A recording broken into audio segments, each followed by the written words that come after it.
Voilà, un tour à présent dans la sous-région, précisément au Ghana où se trouve le ministre des Affaires étrangères et de la coopération internationale dépêché par le président de la transition, le colonel Assimi Goïta, pour présenter les conclusions des assises nationales de la refondation au président ghanéen, président en exercice de la CEDEAO, une démarche qui s'inscrit dans l'ouverture au dialogue pour trouver un consensus selon le ministre Diop.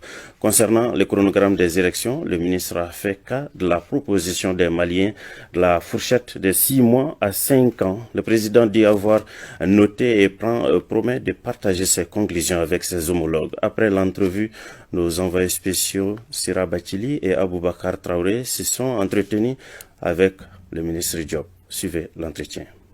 Cette démarche s'inscrit dans le cadre du respect que le président Assimi Goïta a pour l'organisation et pour l'ensemble des autres États membres, mais aussi pour pouvoir démontrer sa bonne foi et son ouverture au dialogue, à la concertation pour pouvoir trouver des solutions. Il a voulu que la voix des Maliens soit entendue et nous avons fidèlement apporté les résultats par rapport aux assises nationales de la refondation et par rapport à la durée de la transition pour faire en sorte que ceci soit la base d'une discussion et d'un dialogue avec la CEDEAO à l'effet de pouvoir arriver à un consensus qui puisse allier et concilier les exigences de notre communauté régionale avec aussi les préoccupations et les demandes des Maliens. Donc notre démarche s'inscrit dans ce cadre.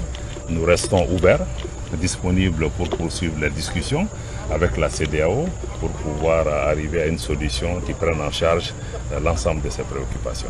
Alors, vous avez remis ces recommandations au président du Ghana, président en exercice de la CEDEAO. Comment vous sortez de cette audience? Qu'est-ce qui a été dit concrètement? Bon, nous avons été écoutés, l'ensemble des éléments ont été portés à l'appréciation du président en exercice. Vous savez que ce n'est pas le président en exercice seul qui décide.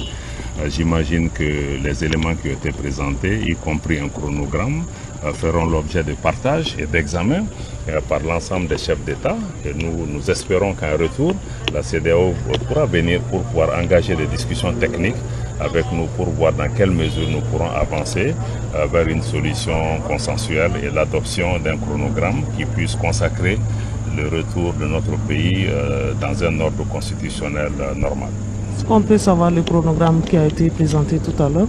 Ce qui a été retenu, c'est une durée de 5 ans et c'est cette question qui a été présentée, mais c'est une question d'indiquer que cette période, c'est tout au plus.